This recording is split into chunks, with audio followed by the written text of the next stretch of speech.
नमस्कार लाडक्या बहिणींनो, अमित योजना हेल्प या आपल्या चॅनलवर आपलं मनापासून स्वागत आहे। मी तुमच्याशी आज मुख्यमंत्री माझी लाडकी बहीण योजना या संदर्भात अगदी खात्रीशीर आणि महत्त्वाची माहिती शेअर करत आहे। कृपया हा व्हिडिओ शेवटपर्यंत नक्की पहा। काल संध्याकाळपर्यंत संपूर्ण महाराष्ट्रात अशी चर्चा होती की नोव्हेंबरचा प्रलंबित हप्ता, डिसेंबरचा हप्ता आणि जानेवारीचा हप्ता हे तिन्ही हप्ते एकत्रित मिळणार आहेत। मात्र सध्या यामध्ये एक महत्त्वाचा बदल समोर आलेला आहे। विरोधी पक्षांनी राज्य निवडणूक आयोगाकडे अपील केल्यानंतर निवडणूक आयोगाकडून असं सांगण्यात आलं आहे की फक्त एका महिन्याचा चालू हप्ता आणि प्रलंबित हप्ता वितरित करता येईल। जानेवारी महिना अजूनपर्यंत झालेला नसल्यामुळे जानेवारीचा हप्ता अगमनित रूपात देण्यास मान्यता मिळालेली नाही। म्हणजे सध्या परिस्थिती अशी आहे की नोव्हेंबरचा प्रलंबित हप्ता आणि डिसेंबर महिन्याचा 1500 रुपयाचा हप्ता हे दोन्ही हप्ते मिळण्याची शक्यता आहे। महाराष्ट्र शासनाची तयारी संक्रांतीपूर्वी पैसे देण्याची होती, पण निवडणूक आयोगाच्या सूचनेमुळे थोडा विलंब झालेला आहे। आतापर्यंत मुख्यमंत्री, उपमुख्यमंत्री किंवा मंत्री आदित्य तटकरे यांच्याकडून लाडकी बहीण योजनेबाबत अधिकृत घोषणा झालेली नाही। जर निवडणूक आयोगाकडून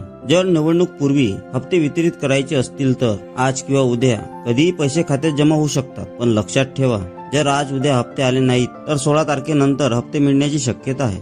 हा निर्णय पूर्णपणे महाराष्ट्र शासन आणि डीबीटी पोर्टलवर उपलब्ध आहे। आता एक खूप महत्त्वाची माहिती, ज्या लाडक्या बहिणींना नोव्हेंबरचा हप्ता मिळालेला नाही त्याच्या मागचे सर्वात मोठे कारण म्हणजे डीबीटी केवायसी समस्या। खूप बहिणींचे पोस्ट बँकेत अकाउंट आहे, पण डीबीटी स्टेटस डिॲक्टिव्हेट झालेले आहे। जर तुमचा हप्ता आलेला नसेल तर माय आधार पोर्टलवर जा, आधार बँक सीडिंग स्टेटस तपासा। इनव्हॅलिड डिॲक्टिव्हेट दिसत असेल तर तात्काळ बँकेत जाऊन आधार सीडिंग ऍक्टिव्हेट करून घ्या। सध्या ओटीपीचा प्रॉब्लेम येत आहे, म्हणून थोड्या वेळाने पुन्हा प्रयत्न करा, पण हे काम हप्ते येण्याच्या आधी पूर्ण करा, नाहीतर पैसे येऊनही खात्यात जमा होणार नाहीत।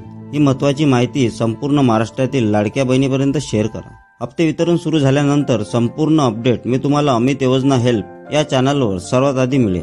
मित्रांनो, आजचा हा व्हिडिओ तुम्हाला उपयोगी वाटला असेल आणि या माहितीचा तुम्हाला थोडासाही सुद्धा फायदा झाला असेल तर कृपया आमच्या अमित योजना हेल्प या चॅनलला सबस्क्राईब करा। पुन्हा भेटूया पुढच्या महत्त्वाच्या व्हिडिओमध्ये।